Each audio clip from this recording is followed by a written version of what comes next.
Pri tvorbe držiakov na voľné sviečky nás inšpirovali diela dvoch umelcov.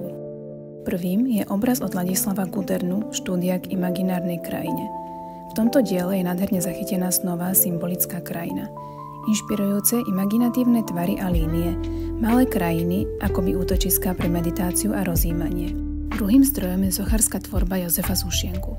Práve od neho vychádza naša snaha, aby držiaky pôsobili takmer organicky, ako fragmenty zeme či kameňa, v ktorých sa spája prírodná surovosť s umeleckou formou. Držiak objekt tak nadobúda charakter brány do vnútornej krajiny, ktorú otvára vôňa a dým voľnej tyčinky. Spojením oboch inšpirácií vznikajú držiaky, ktoré nie sú iba funkčným predmetom, ale aj vizuálnym a zmyslovým zážitkom.